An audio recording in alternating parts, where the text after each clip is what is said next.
So I can't remember whether we've covered brittle gills or not, Russula species. And if we haven't, that's a really big omission on my part, because they're some of the most common fungi in British, European, possibly worldwide forests. They're a really, really common group. They can be really hard to identify to species. I think this is one of the ones that I can quite easily do that with, so we're going to go through the reasons that I think it is what it is. There's a bit of a joke among some of the mycologists I know that Russula stomping should be a sport, just because they can be a bit finicky to figure out species. But even if you can't, there's some really useful edibility information, like we have with Agaricus species. We can often work out whether we want to eat these or not, even if we don't know exactly what species they are, which sounds daft, but let me explain. Russula species are in English known as the brittle gills. The reason they're known as this is not going to be very forthcoming now, is it? Is that most of the most of the mushrooms in this genus have very brittle gills that break apart like flaked almonds, and this does not seem to have. I'm not sure if that's a particular feature of the mushroom. I will look that up, because usually we say that the only one that doesn't really do that is the charcoal burner. You can see they are breaking, but that was nowhere near as brittle as many of these are. I can tell it's brittle gill anyway. It has a stipe that it's hard to capture on camera, but the cell structure of it, the way it's built, is such that it both looks a little like and will break like, let me show you,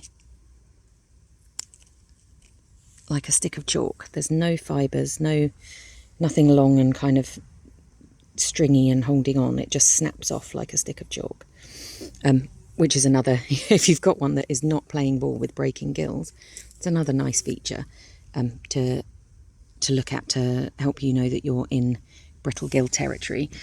Once you are familiar with them, you just can't mistake them with anything else. The way that the cap cuticles put together, the way that they look from a distance, the shape of them, they come in myriad colours, so lots of bright yellows and bright reds and just greens and interesting colours, more so than a lot of fungi. And yeah, they are quite distinctive. This one even more so, because can you see at the very edge of the mushroom at the margin, there's a gap of about 1 millimetre or so where the cap cuticle, the coloured part, stops before the end of the flesh and the beginning of the gills.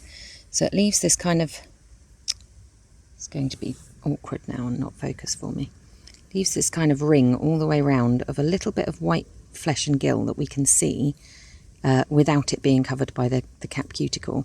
And this gives it, I didn't even know this until recently, my friend Vern told me when we were walking in Scotland, this is why it's named the flirt, because it's lifting its little skirt up for you, which is quite sweet, I think. Also known as the bare-toothed brittle gill, which is more obvious. It kind of looks like it's baring its teeth. The cap colour is really variable. It is with most Russula. It's hard to pin them down by colour. However, this is listed in, I think it's Geoffrey Kibbe that I've seen the description in, as the colour of old ham, which is an odd thing, but it does seem to fall within that sort of spectrum. But the colour isn't the most obvious thing to help you identify them. Oh, sorry, itchy eye. They often have this little depression in the centre. They don't always. When I say depression in the centre, I mean they kind of dip down in the middle like that. They also have, which is true of some brittle gills but not others, they've got forking or forked gills right close up to the stipe, but not along the rest of the length of them. So hopefully you can see that. But really it is the kind of lifted up cap cuticle at the edge. When we're identifying these, there are a couple of other things. So I haven't needed to identify this. But one of the things that you do with Russula is you just get the little edge of the margin and you peel it up, and you see how far from the edge to the centre it goes, and this is looking like about half peeling. So it peels halfway from the margin to the centre. When you're keying these out, if you use a key, that's a really important, that's one of the stages that helps you split between them. Another one which seems challenging to people who aren't used to fungi and their toxicity and how safe they are, but I have got a couple of other videos that focus on this aspect of mushrooms, is that you can safely taste and spit, particularly within this genus. Once you're sure you have a Russula species, a brittle gill, there isn't anything that can do you any serious damage. So there's a few that are known to cause upsets if they're raw or undercooked and are quite spicy and acrid and not very nice to eat, and might make you feel quite sick, but nothing in this genus is going to cause you any serious problem, nothing cell damaging, nothing that can cause any long-term issues, just a bit of an upset tummy if you're unlucky. Certainly doing what I'm about to do and nibbling.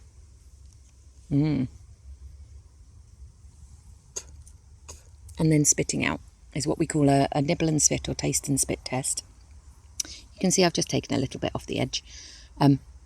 And in this genus, when you know you're in Russula, that can be really, really helpful. Again, when you're keying it out, it will split them by taste. Some of them are really hot and acrid. We tend to regard those as not edible. Some will be a bit bitter. Again, I wouldn't say they were going to be delicious. And some, like these, will be what they call mild in the books, which just means it doesn't taste it very much, and they're often edible. This is considered a really good edible species in Russula, but anything that when you nibble and spit it in the field, as long as you're sure you're in the right genus, in Russula, if it tastes good or not hot and spicy or bitter or unpleasant, then it's going to be okay to eat. I think that's all I need to tell you about Russula.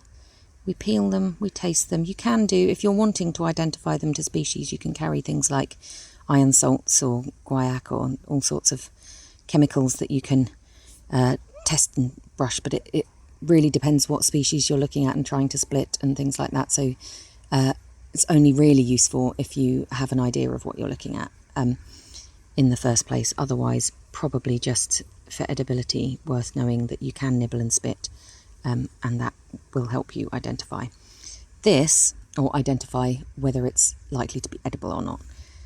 This is quite lovely because I know it's going to be a good one, and it's got quite distinct features, so we can pin that down and say that's definitely the flirt. I hope you're enjoying the videos. I had a little break from making them, but I am trying my best to be back now that mushroom season's rather late starting in Sussex. Do like and subscribe. It really helps me in my growth of the channel. If you're finding the videos useful and you'd like to contribute to my time and energy making them, then I will post my Buy Me a Coffee link in the description. And if you're in Sussex, do get hold of me if you'd like to come on a course and we can learn to identify fungi together. Enjoy your foraging.